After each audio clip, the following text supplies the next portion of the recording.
Well, I think a lot of times when I first was doing it a lot, I think Mhm. I thought that the content, I had to cram as much content as I could into these little Mhm. brains, you know? So I Mhm. would go in there with, all these science things and brain study and this and all that statistics. And what I know now to be true, and what is actually happening with marketing and branding in general over the last 10 years in this, well, in the world actually, is Mhm. people like stories. Yep. They want real stories. They want to know, like, did you fall on your face? Like, what happened? Like, almost every time I would get up, and people would go, well, give us a good, gutsy, like a gooey showbiz story, like some of the celebrities you've worked with or that kind of thing. They don't give a crap about, what is the statistic of your brain health and. So I Yep. think early on I thought that's what people liked. Now, what do I do? Of course, I'm going to incorporate content, right? That's important to what I'm trying to say. But I'm also going to definitely pepper it with some fun stories and some crazy things and some statistics that blow you away or some funny things. And I always tell my clients, people always are interested in your kids, your pets, and food, like things that are funny around eating or food situations, things that are funny around your pets or weird things or, crazy uncles and aunts that do crazy things and, stuff around the holidays or whatever. Those Yep. stories always are going to be funny to people because we all can relate to them, right? Yep. Real relationships, real leaders, real stories. Welcome to the Authenticity Project. Nashville's own Janna Landry and I sit down and talk about the comparisons of the music industry to the commercial business industry. Well, hello, friends. Welcome to the Authenticity Project. And we're talking the lost art of business development because business development is an art and a science. And it's my pleasure to talk to Janna Landry today. And yes, we do have the same last name, and we'll tell you a little bit more about that in just a minute. Hey, Janna. How are you? I am great. I'm great. I just want you to introduce yourself because you have this wonderful career, and I think the audience needs to know a little bit more about you. Okay, my name's Janna Landry. I reside in Nashville, Tennessee, but my beginnings were in California, Southern California. Started in entertainment, singing, acting, and all that at a very young age. And I've been performing since I was like 11 in a sort of a professional capacity, a lot of stage work, a lot of singing, a lot of recording, acting, all of it. And Hmm. what that did is it parlayed me into the teaching sphere, which I really enjoyed. And so I sort of married the two of those, the performer, but also the teacher. And long story short, I did a lot of showbiz, as you know, Dawn, for the first part of my adulthood, and then sort of parlayed it. I still do a lot of it. I still, Hmm. sing with bands. I still do a little bit of acting and some stage work. But what I really was fascinated with is the brain science and the technological machine of the human voice, of singing, of acting, and how we as performers learn how to do that Hmm. naturally, and we take training to do that. It's some people it's very natural too, but a lot of people it's not. What I did is all of those techniques and skill sets that we learn as professional performers, I parlayed that into the business community and how I could then be a platform for business professionals to understand what their voice is, how to use their voice, how to maximize connecting their soul and their passion and their why, as Simon Sinek says, Hmm. with expressing whatever their passion is in a business platform with how to utilize the voice. So, kind of in my 30s and such, I started getting a lot of requests for, I see you on stage, I see how you are as a performer, and you're also a business person because I've always been in business as well. How do I marry those two mediums? And so that's what I got into, sort of in my that middle area of my professional career. And that's what I have done now just as much, if not more, than the actual performing as a professional performer. And a lot of that goes back to, again, the what who we are as an animal, just as a species, how Hmm. we're built, how we're wired, and all that. And we can get into that a little bit later. But that is me, sort of in a nutshell. So I now reside in Nashville. I have my book, Dazzle Your Listener, back here. We could talk what is really happening now in professional business Yeah. and how, which is why I'm so passionate about what you're doing, because the art of business development has sort of gone by the wayside. And Yes.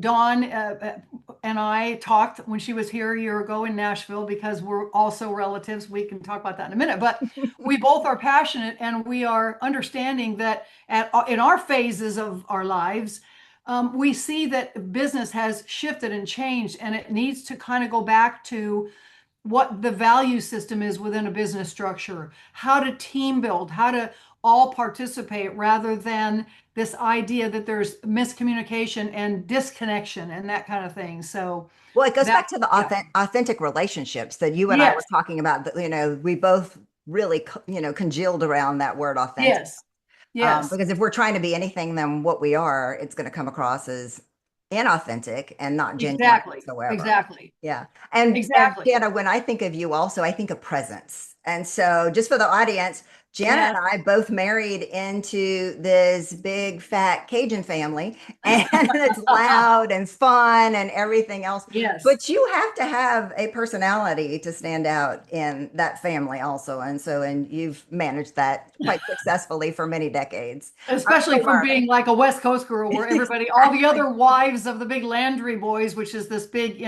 family. In Louisiana. Yeah, exactly. What Um, just happened to me?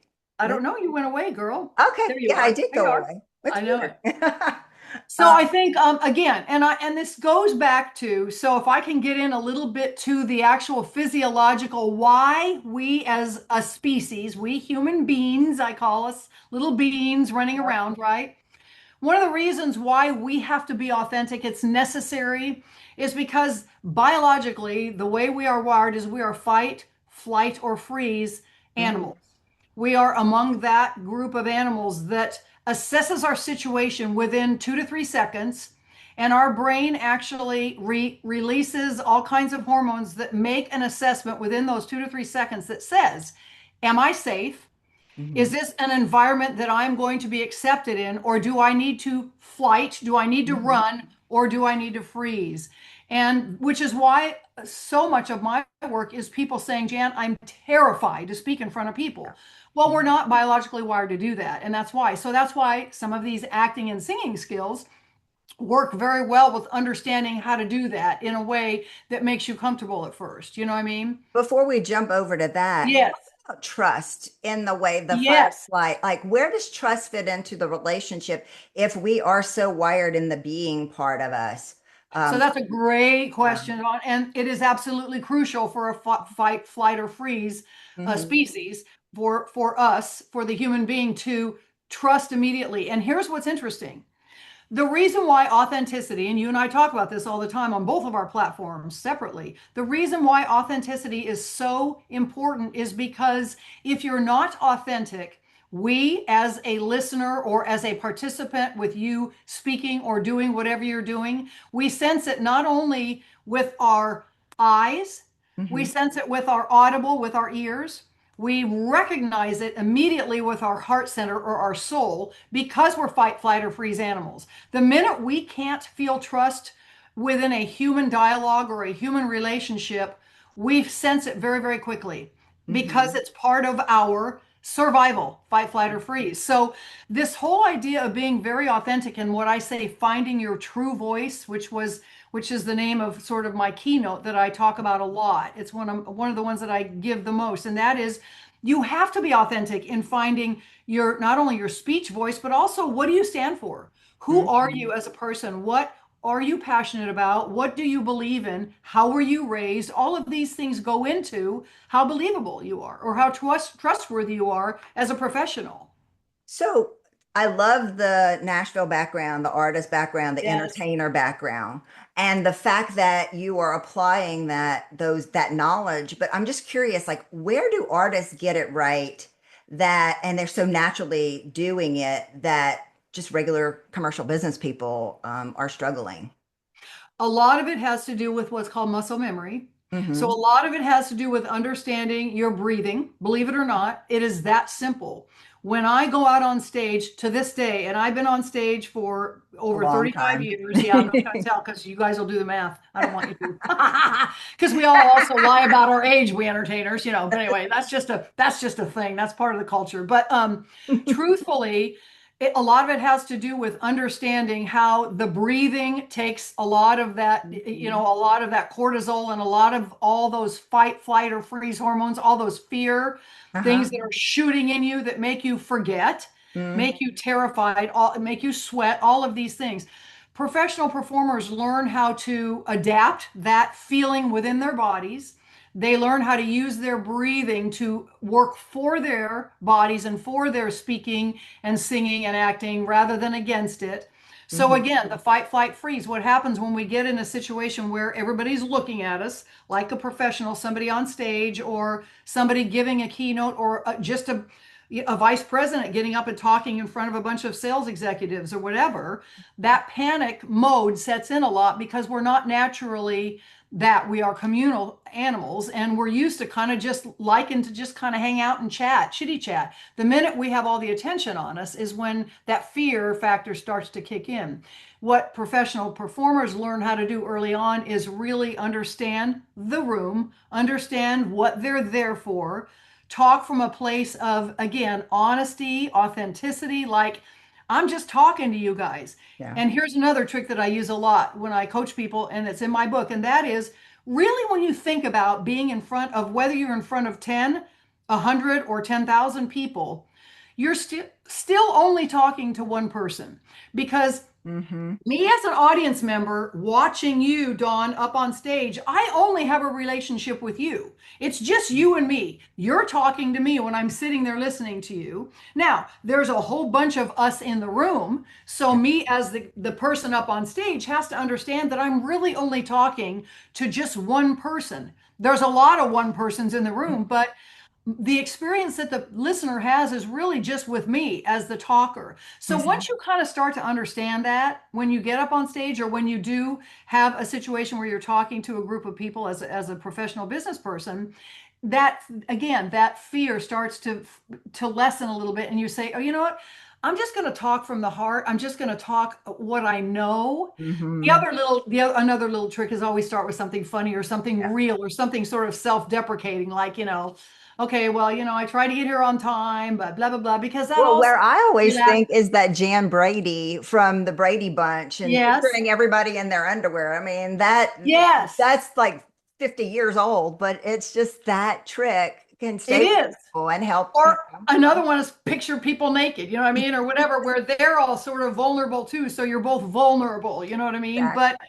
But these are skill sets that we learn as performers where we can immediately sort of capture a mood or an emotion or even the physicality of our character that we're portraying. And Mhm. it's no different when you are being you. You just have to be real you, be the real Mhm. you. So don't put on a fake voice. Don't, if you stumble, it doesn't matter. We Mm. don't like, here's another thing about the human being. We don't like perfection. Mm. We're not attracted to perfection. We're attracted to people that are like us because we're communal. We Yep. like people that are like us. So if you are in a situation where you're giving a speech or you're having some big presentation and you mess up, nobody cares. It makes you Exactly. real, Yeah. you Well, they know? don't know what you're about to say anyway. Right, Only right. you are. I mean, so if you mess up, okay, just keep going. Yeah, keep going or say, okay, you guys, I just forgot what I was going to say. Let's just take a minute. Here's Mhm. the other thing.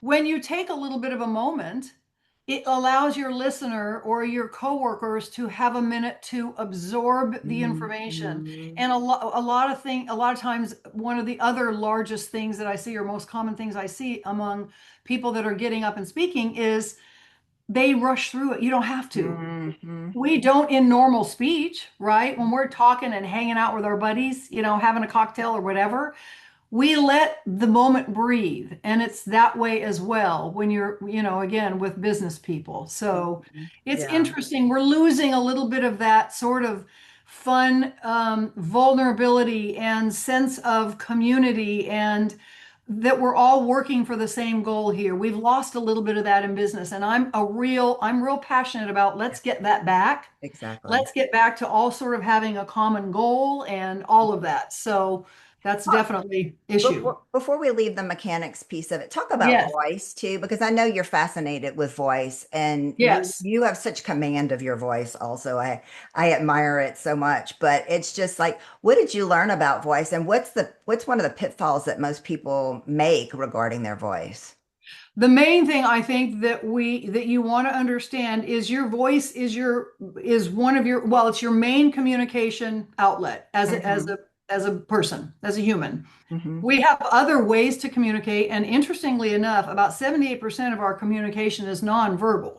So we have these other senses, our eyes and our body language and just facial expression. All of that is very, very important when you are communicating.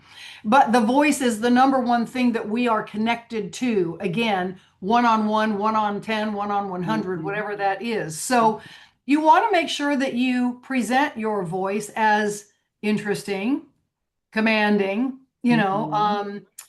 a lot of times the tendency is to flatten the pitch a little bit, and you want to make sure that you have some kind of interest. So Hmm. a little trick of the trade is also when you're delivering something that's very important that you want everybody to get, you raise the pitch a little bit, you raise the volume a little bit, and you slow the pacing down. Hmm. Because what that signals to the brain is, oh, suddenly the pitch, the pacing, and the volume has changed. So my ears and my brain go, oh, wait a minute, that's changed. So that must be more important. Hmm. So that's a little trick of the trade, but a lot, it's also back to that same thing, Dawn. It's just muscle memory and exercising your Yep. voice. Yep. Take a paragraph out of a book, Hmm. stand in front of the mirror and just read it and Hmm. get very comfortable understanding how your voice is heard and how you're coming across. That's the first step I tell people, do it in the mirror. The Hmm. second exercise I have my people do is get five of your best friends and stand up and give them your little elevator pitch, I call it, but I call it your passion pitch. Hmm. Just say it to them and let them give you feedback. They'll give you human feedback, because everybody has their opinions about how people are and how they show up in the world. So that's another way to sort of start to exercise that. How do I use my voice? Hmm. But it's really finding your breath, making sure you breathe so you're not rushing, finding that nice sweet spot in your voice where you're comfortable speaking, Hmm. slow down a little bit, use some interesting ups and downs in the pitch, ups and downs, right? Hmm. And slow down just a little bit. Take some moments where when you give something very important, some bit of information, you stop and you let it sit for a minute, and then all the brains go, oh, that was interesting what she just said or what he just said. Let me just sit with Hmm. that for a minute. And then you continue on. Yeah. Those are good little quick tricks of the trade as to how we sort of get people to listen to us. You mentioned Simon Sinek earlier. One of the greatest pieces of like little snippets that I've gotten from him when I coach people about anxiety specifically Yes. related to speaking is Simon Sinek actually talks about this in his own presentations. And he said, it's just energy. And so Yes. it takes the same kind of energy to tell ourselves, I'm nervous, I'm anxious, as it does, I'm excited. And Right. so he said, when you find yourself in that position, rather than telling yourself over and over again, I'm nervous, I'm nervous, I'm nervous, you're going to end up nervous rather than replace it with that word, I'm excited, I'm excited. And years ago, I had the opportunity to be interviewed on a podcast for Gallup worldwide for my first book, Armored. And I will tell you, I was nervous. And Sure. so, because You it was bet a you big were. stage. And so we were in our other house, and like the room I was in, my office was on the second floor, wood floors. And so right before I turned the camera on for the Zoom, I jumped up and down. I'm excited. I'm excited. I'm excited. And I sat down. That's great. I sat down and I got all of that nervous energy out of me, and I was able to, have a really good interview. And then when I finished and went downstairs, my husband Darren's like, what were you doing up there? I'm like, oh, I'm sorry, I was jumping up and down. But that's the advice that I give people, like go in the bathroom and Yes, just breathe, get it breathe, out. jump, Yeah. Yeah. anything. Yeah. Mhm. Here's another little trick. Our subconscious is always going to, again, go for the fear because, again, Yep. that's biology, right? Yep. So, what I tell clients a lot of times too is that's going to be there. Like, Mhm. that will never go away because it's in your biology. So, I always say, take the little guy that's on the shoulder going, I'm so nervous, I'm scared, blah, blah, blah. recognize him or her, and then put him at the back of your brain Mm-hmm. so that you don't let that front part of your brain, and this is what performers do a lot of times. They know they're nervous, but Mm-hmm. all of the stuff that they've worked on, the song, the character, the dialogue, whatever it is, that's going to be at the forefront. That's going to be what you connect to, is who this character is Yeah. that you're either portraying, or just you if you're singing or speaking. It's you. It's really you. Put all the fear stuff at the back. It's not going away, but just kick it in the back and say, okay, I recognize you're there. Great. But that's another good trick, Dawn, is that Yeah. whole thing. I'm excited Yeah. because a lot of times when we are nervous, you get physical things from it. Mm-hmm. Like, you start to sweat and you shake and your knees shake Well, and all that. there are drugs for that now. I've been Yeah, seeing there are. advertising. I don't want to take drugs for it, but but here's the bigger piece also for people that are younger in their careers. It's just to know that everybody has it. Yes, Everyone everybody goes has with it. it. That's the beauty. It's the piece that a lot of people don't talk about.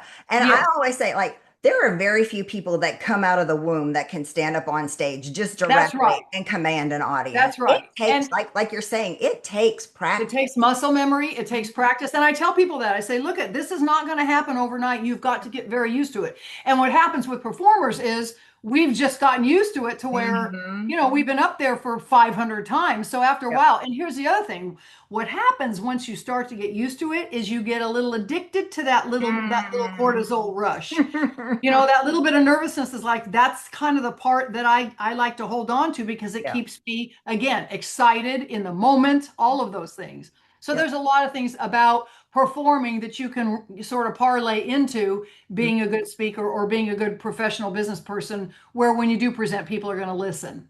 Yeah. Yeah. So what's one of the biggest, like, oops, mistakes or whatever that you've ever made in speaking? Well, I think a lot of times when I first was doing it a lot, I think Mhm. I thought that the content, I had to cram as much content as I could into these little Mhm. brains. So I Mhm. would go in there with, all these science things and brain study and this and all that statistics. And what I know now to be true, and what is actually happening with marketing and branding in general over the last 10 years in this, well, in the world actually, is Mhm. people like stories. Yep. They want real stories. They want to know, like, did you fall on your face? Like, what happened? Like, almost every time I would get up, and people would go, well, give us a good, gutsy, like a gooey showbiz story, like some of the celebrities you've worked with, or that kind of thing. They don't give a crap about, what is the statistic of your brain health and. So I Yep. think early on I thought that's what people liked. Now, what do I do? Of course, I'm going to incorporate content, right? That's important to what I'm trying to say. But I'm also going to definitely pepper it with some fun stories and some crazy things and some statistics that blow you away, or some funny things. And I always tell my clients, people always are interested in your kids, your pets, and food. Like things that are funny around eating or food situations, things that are funny around your pets, or weird things, or crazy uncles and aunts that do crazy things, and stuff around the holidays or whatever. Those Yep. stories always are going to be funny to people because we all can relate to them, right? Yep. So those kinds of things, I always say incorporate those. But early on, Dawn, I'm telling you, man, I thought, I got to cram them full of Mhm. all the things they need to know about how to be a professional, whatever, or how to be compelling, or how to blah, blah. Yeah. It's kind of interesting. So, yeah, Yeah. This is lessons learned along the way that we all of take. course. And I know you're super passionate about from a generational standpoint in Yes. terms of Yes. like passing things down to the next generation, which I am Yes. too, which is why I created the whole podcast in terms of really passing that lost art down. And I want to have you back to talk about like the different generations and Yes. communication and different, that's a whole other topic. It is. That's Communications my and next book. generations. I That's my know. next book. I Well, know. only because you and I talked about that a little bit last year. We're living it. For the first Mhm. time in history, we have four, and now, starting in the year or so, five generations in the workplace. Wow. Five distinct generations. We've never Mhm. had that, where they're very distinct because they have changed so much, so rapidly because of technology. So, yeah, Yeah, we'll have to talk about that because it's really I interesting know. how It's you marry fascinating. them. How you marry everybody? How does everybody get along in the workplace? So, Exactly. yeah, Exactly. pretty Well, interesting. and we've seen so much and the like for me, Gen X, we've Yes. seen a complete evolution of everything. So So we're you want to hear your statistic they had this morning on the Today Show? sure. Yeah. Gen Xers are now starting to go out and club again. What? Go out to clubs, and so they did a big thing. Oh, that say with Savannah and Craig did a whole thing on Gen Xers like to go out. That now what's funny is instead of the club being 9 to 1:30 or 2 like the young folks, because all the young people are staying in now, and they're healthier, they're not drinking Mhm. and They're not whatever. drinking or No, anything they're not like that. drinking and they're this and that, whatever. The Gen Xers are now starting to take that over and go back to the clubs so we can go Mhm. back out, Dawn. But what they do is now they start the entertainment at 7 and they end by 10:30. I love that. Instead of like Sign 9 me to up. 1:30. Yeah. Sign me up. Well, If I'm in bed by 11, I'm good, yeah, but well, especially because you and Keith are still singing also. yeah, yeah. You're still performing, and then that's a whole other subject, still Oh performing yeah. out Oh there. yeah. We're so fun with that show. We got a show Friday night with our Toto tribute band. This is a funny thing. We Uh-huh. want the early show because it's 7:30 to 9. So, all these old dudes in the band, they're Yeah, like, oh no, we want the early show. We don't want the one that's up, that we're out till 11. Isn't that funny? it's so That's the new fun. tribute band time. Yeah, 7:30. Well, yeah, but it Yeah. works for me. It Yeah. absolutely works for me. Yes, absolutely. So, yeah, what's one thing that you would pass along to someone if you were coaching someone specifically related to business development and really that relationship cultivation advancement? Boy, that's a big loaded question because, as you know, I have a podcast with my partner Jeff on this. We've been doing Yes. it for 3 years, and the whole podcast is the new leadership landscape.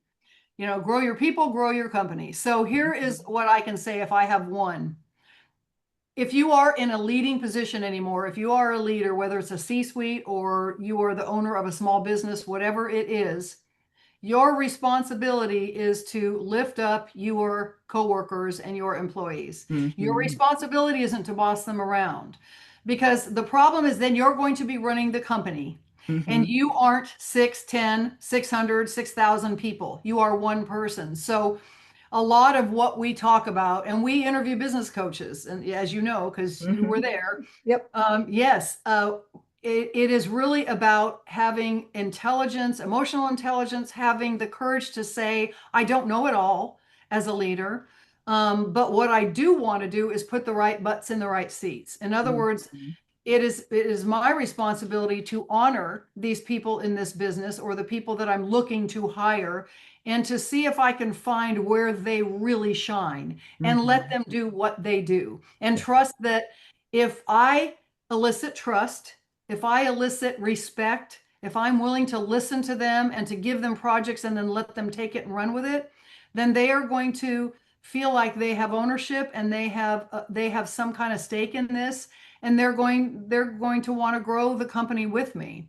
And I Yeah. think that's the most important thing is really being humble as a leader, being trustworthy first, being humble, and then just listening to what your people have to say.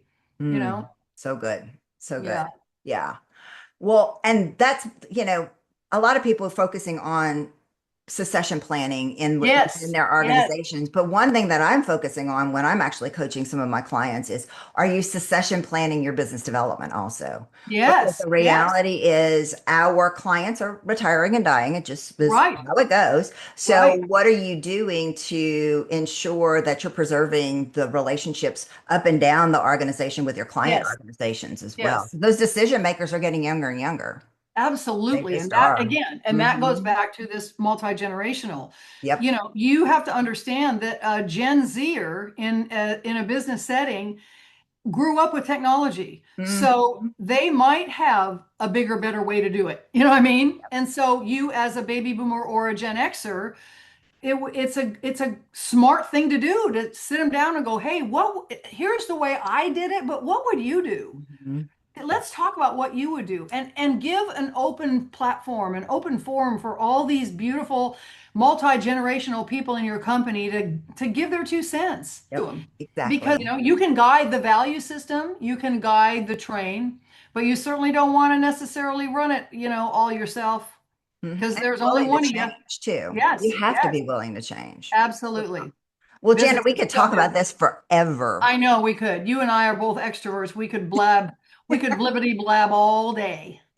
Actually, I'm an introvert, and but I've taught myself extroverted Yes, you characteristics. have. So I There's a name for, I can't remember. it's Jeff an and I talk ambivert. about this. It's Yes. ambivert. But there's also Ambi, now AMBI. Is that what it is? ambi ambi Ambi. like Okay. ambidextrous, but there's Yes. also now omnivert as well, and that's a whole other thing. Is that So like a bird? No, sorry. Omnivert, a bird vert? No, sorry. exactly. Exactly. Well, Janna, thanks for coming out, and thanks for allowing me to just visit with you today. I know. You today. So it's awesome. But stay tuned because we will have Janna back really, really soon. And we'll be talking about all of these.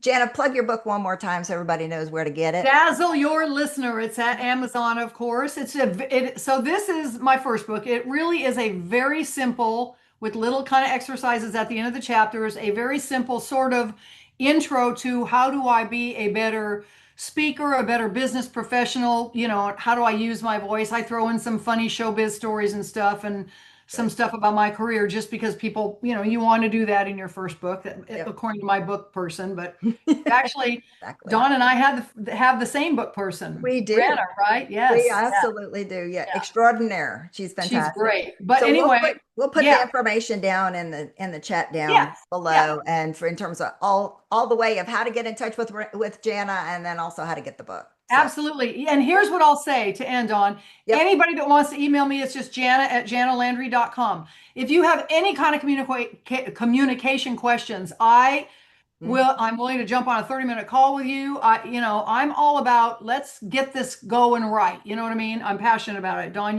So Yep. just hit me up on my website.